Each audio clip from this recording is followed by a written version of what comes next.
اعوذ بالله من الشیطان الرجیم بسم الله الرحمن الرحیم. جی قدرمنو کتونکو دا وخت نو د چکدرې ګریډ نه لاندې د امیر آباد سره حاضر یم. د تاسو ګورئ چې د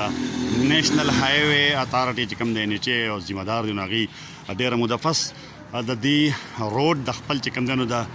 ګدر عدم ډېرې نه د نمرخاته سایډ ته نالۍ شروع کړې ده. دا نالۍ تاسو وینئ او را روانه ده تقریبا چکدرې ټمبر مارکیټ ته را رسېدلې ده او د سره سره دی د روډ د پلانولو لپاره چې کوم دی نو دا غاړې هم کوي. نو دا تاسو وګورئ دا غاړه چې دوی ګوس پې کار شروع کړی دی نو دا ستن د دې ځای نه هم غاړې ته نښ کړی دي او چې ګاډی پر څخه راځي د شپې په خصوصي توګه باندې نو لکه دا ستنې په منځ کې دي پرېښودې نو لکه د روپلې روډ باندې د پلانولو لپاره چې دوی هر څومره تاوان کوي یا دغه کوي نو دغه د هغه هم ابستي او بل د ګدر نه راواله د دې ځای پورې دوی چې کوم دی نو دلته کې د خپل روډ دپاره چې کوم دي دا میټیریل په غاړه باندې جوړوي لکه د روډ په غاړه باندې نو بیا چې دوی کله لاړ شي نو دغه صفایي چې کوم دی نو دا دوی نه کوي. دا تاسو وګورئ دا موټر سایکل والا دغه دی روان دي او خلک چې بیا راځي په خصوصي لکه د ګدر نه راواله تر د چکدرې پورې دوی راورسېدل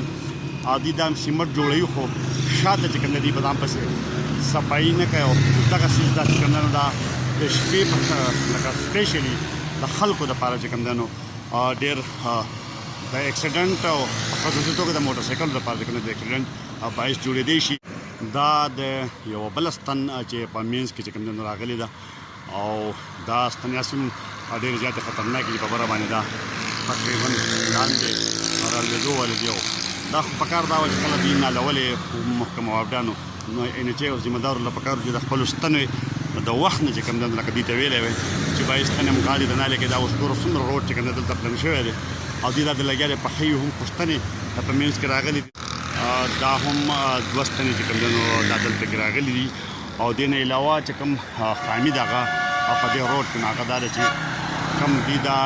غاړې ورته وکړې نو دا دومره د نالۍ وال طرف چې کوم دی په سړک باندې دغه کړی دی راوچت کړی دی چې فرض که باران وي دا اوبه چې کوم دی دا به سړک ته راځي دا نالۍ ته نه ځي. په کار خو دا وه چې د سړک نه دا پخوالی د دې چې دی نو دا سلوپ تللی وی او دغه نالۍ چې کوم ده دا اوبه د سړک نه نالۍ ته تللی خو هغه دې سلوپ نالۍ طرف ته چې کوم دی دا ورنکو او دا وګورئ تاسو دا ستنې دا نورې دوه ستنې چې کوم دی دلته کې په منځ کې راغلي دي او د دوی دا چې کومه غاړه ورته دوی پښې د سیمټو ده د دې سلوپ چې دی نو دا روډ طرف ته راغلی دی او دا اوبه که باران را هم شي نو دا به چې کوم دی نو روډ ته ځي دا مخکې هغه ستن دغه هم بلکې چې څومره ستنې دي نو دا لکه دوی په روډ کې راوستل او دا روډ نور هم د سفر دپاره ډېر زیات خطرناک کو ځکه چې خلک په روډ را روان دي چې دا روډ دی او مخامخ به ورته چې کوم دی نو ستن راځي بیا به اکسیډنټ کېږي په سپیشلي هغه خلک چې کم دلته کې د ناشنا دي او په اول ځل راغلي دي یا ورته پته نه لګي او د شپې دا روډ چې کوم دی دا د سفر دپاره ډېر زیات خطرناک شو ځکه چې ستنونه هخوا او دېخوا چې کوم دی نو پوخ شو او منځ کې ستنې رالې دا وګوره دا دومره خطرناکې ستنې چې دا سړی را روان وي به خلک وایي دا روډ دی او منځ کې به ورته ستنې راځي او دغه شان ته دا سړک چې کوم ډېر زیات خطرناک شو. په کار خو دا وه چې دا ستنې په وخت باندې چې دلته نالېدې د نیشنل های وی دا ذمه داري وه چې دا ستنې چې کوم دی نو دا له هغوی ته ویلی وه چې ویې باسئ خو ویې نه ایستله د روډ په منځ کې راغلي دي او دا روډ چې دی نو دا د خلکو لپاره موت کا کوه ورته سړی ویلی شي چې دا چې کوم دی نو جوړ شو قصدن آمدن نیشنل های وی اتارټي ذمه دار چې دی نو هغه ستنې ونه ایستلې او په روډ کې پرېښودې. په کار خو دا وه چې ستنې د مخکې لرې شوې او وروسته بیا کار کړی وی